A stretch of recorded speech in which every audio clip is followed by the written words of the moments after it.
നിസ്കാരത്തിനോടൊരു attraction ഉണ്ടായിരുന്നു. എന്താണ് അവരുടെ ഒരു ചിട്ടയായ ഒരു 5 നേരത്തെ നിർബന്ധമായിട്ട് എല്ലാവരും ചെയ്യുന്ന ഒരു കാര്യം. അങ്ങനെ നിസ്കാരത്തിനോടുള്ള ഒരു അട്രാക്ഷൻ ആയിരുന്നു ആദ്യം ഇസ്ലാം മതത്തിനോട് തോന്നിയ ഒരു അട്രാക്ഷൻ എന്ന് പറഞ്ഞാൽ. പിന്നീട് കോളേജ് ലൈഫിലേക്ക് എത്തിയപ്പോൾ ഞാൻ എറണാകുളത്താണ് പഠിച്ചിരുന്നത്, ഫിസിയോതെറാപ്പി പഠിച്ചിരുന്നത്. അപ്പോൾ ഹോസ്റ്റൽ മുറികളിൽ കൂടുതൽ മുസ്ലിം കുട്ടികളായിരുന്നു.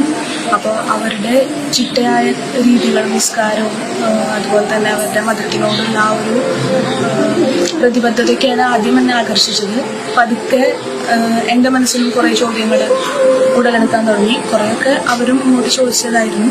അങ്ങനെ ഞാൻ പഠിക്കാൻ തുടങ്ങി ഇസ്ലാം മതത്തിനെ പറ്റി. അവർ പുസ്തകങ്ങളും അതുപോലെ നമുക്ക് യൂട്യൂബിൽ എം അക്ബർ, സക്കീർ നായിക് പോലുള്ളവരുടെ വീഡിയോകളൊക്കെ കാണിച്ചു തന്നിട്ടാണ് അവരും ഇതിനെ പഠിപ്പിക്കാൻ തുടങ്ങിയത്. ഞാൻ ഒരു ഹോസ്പിറ്റലിൽ വർക്ക് ചെയ്തുകൊണ്ട് അവിടുത്തെ ഹോസ്പിറ്റലിലെ പേഷ്യൻസും അവരുടെ കൂടെ ഉണ്ടായിരുന്നവരൊക്കെ എൻ്റെ ഈ താല്പര്യം പറഞ്ഞ് അവരെനിക്ക് മാക്സിമം സപ്പോർട്ട് തന്നിട്ടായിരുന്നു. എനിക്ക് വിവാഹ വാഗ്ദാനങ്ങൾ പോലും എനിക്കന്ന് തന്നിട്ടുണ്ടായിരുന്നു. പക്ഷെ ഞാൻ എൻ്റെ മതപഠനം ഒരു വിവാഹത്തിന് വേണ്ടി അല്ലാത്തൊരു കാരണം കൊണ്ട് തന്നെ ഞാൻ അതിലേക്കൊന്നും പോയിട്ടുണ്ടായിരുന്നില്ല. അങ്ങനെ കൊറോണ സമയത്താണ് ഞാൻ പൂർണ്ണമായും മാർച്ചിലാണ് ഞാൻ മാറാം എന്നുള്ളൊരു തീരുമാനം എടുത്തത്. അങ്ങനെ കോഴിക്കോട് തർബിയത്ത് ഇസ്ലാമിക് സഭയിലേക്ക് വിളിച്ചു ചോദിച്ചിട്ടുണ്ടായിരുന്നു. പക്ഷേ അപ്പോൾ കൊറോണ ആയത് കാരണം പുതിയ അഡ്മിഷൻസ് ഒന്നും എടുക്കുന്നില്ല എന്നുള്ളൊരു കാര്യം അവരെന്നെ അറിയിച്ചത്. അങ്ങനെ പിന്നെ ഞാൻ അവിടെ നിന്ന് റിസൈൻ ചെയ്തിട്ട് ഞാൻ എൻ്റെ വീട്ടിലേക്ക് വരിക ചെയ്ത്.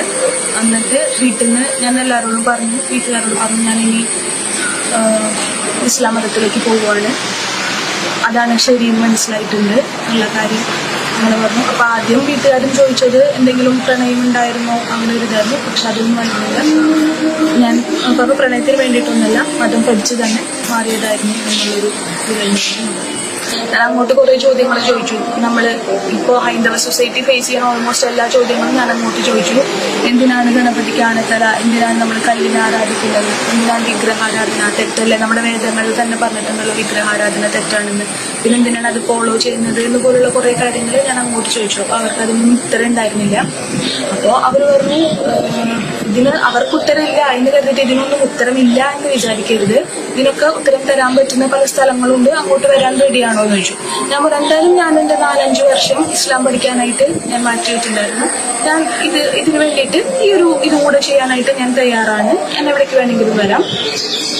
പക്ഷെ എവിടേക്ക് പോയാലും അവിടെ നിന്ന് തിരിച്ചു വരുമ്പോൾ ഞാൻ പൂർണ്ണമായിട്ടൊരു ഹിന്ദു ആയിരിക്കും, അല്ലെങ്കിൽ ഞാൻ പൂർണ്ണമായിട്ടും ഒരു ഇസ്ലാം ആയിരിക്കും എന്നുള്ളത്.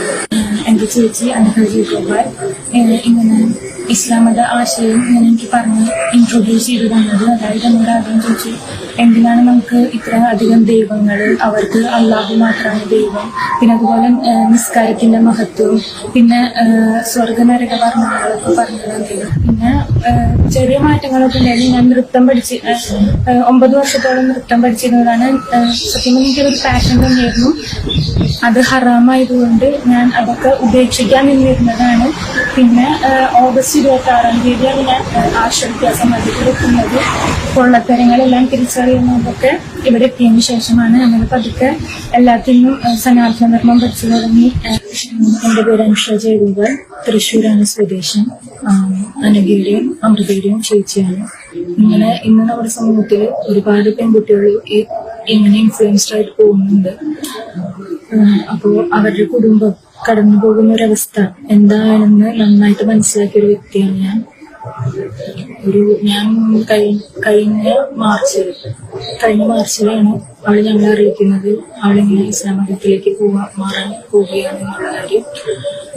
അന്ന് മുതൽ ഒരു 6-7 മാസത്തേക്ക് ഞങ്ങളുടെ കുടുംബം അനുഭവിച്ച വേദന അത് നല്ലപോലെ കണ്ടറിഞ്ഞ വ്യക്തി, അച്ഛനമ്മ എല്ലാവരും അനുഭവിച്ച ഒരവസ്ഥ നന്നായി അറിഞ്ഞൊരു വ്യക്തിയാണ് ഞാൻ. അവള് ചോദിക്കുന്ന പല ചോദ്യങ്ങൾക്കും ഉത്തരം പറയാൻ കഴിയാതെ, അവളെ തിരുത്താൻ കഴിയാതെ അവള് നിസ്കരിക്കുന്നതും ഞങ്ങളുടെ വീട്ടിൽ നിന്ന് നിസ്കരിക്കുന്നതും എല്ലാം നോമ്പെടുക്കുന്നതൊക്കെ കൺമുമ്പിൽ കാണേണ്ടി വന്നൊരവസ്ഥ.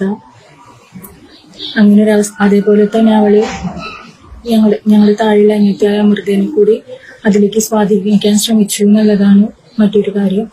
അവളും ഒരിടയ്ക്ക് അതിലേക്ക് സ്വാധീനിക്കപ്പെട്ടിരുന്നു.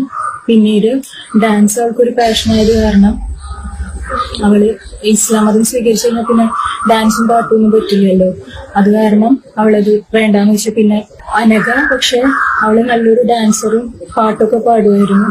പക്ഷെ ഇസ്ലാം മതം ഫോളോ ചെയ്യാൻ തുടങ്ങിയതിന് ശേഷം എല്ലാം വേണ്ടെന്ന് വെച്ചു. അതൊക്കെ കണ്ടു കഴിഞ്ഞപ്പോൾ നല്ലൊരു വിഷമം തോന്നി.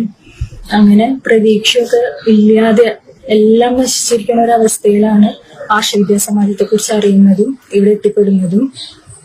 ഇവിടെ എത്തിപ്പെട്ട് കഴിഞ്ഞ് എല്ലാം അവസാനത്തെ ഒരു ഹോപ്പ് എന്ന നിലയിലാണ് ഇവിടെ വരുന്നത്. വലിയ പ്രതീക്ഷയൊന്നുമില്ല മനസ്സിൽ മാറും എന്നുള്ളത്. കാരണം അവൾ അത്രയ്ക്ക് സ്ട്രോങ് ആയിരുന്നു. ആർക്കും എന്തൊക്കെ പറഞ്ഞിട്ടും അതൊന്നും സ്വീകരിക്കാൻ പോലും തയ്യാറായിരുന്നില്ല. അച്ഛന്റെ അമ്മയുടെയും കണ്ണീര് കണ്ടിട്ട് പോലും അവർ ആത്മഹത്യ ചെയ്യുന്നു പറഞ്ഞിട്ട് പോലും കുലുങ്ങാത്തൊരു മനസ്സുമായിട്ടായിരുന്നു അവൾ നിൽക്കുന്നുണ്ടായിരുന്നത്.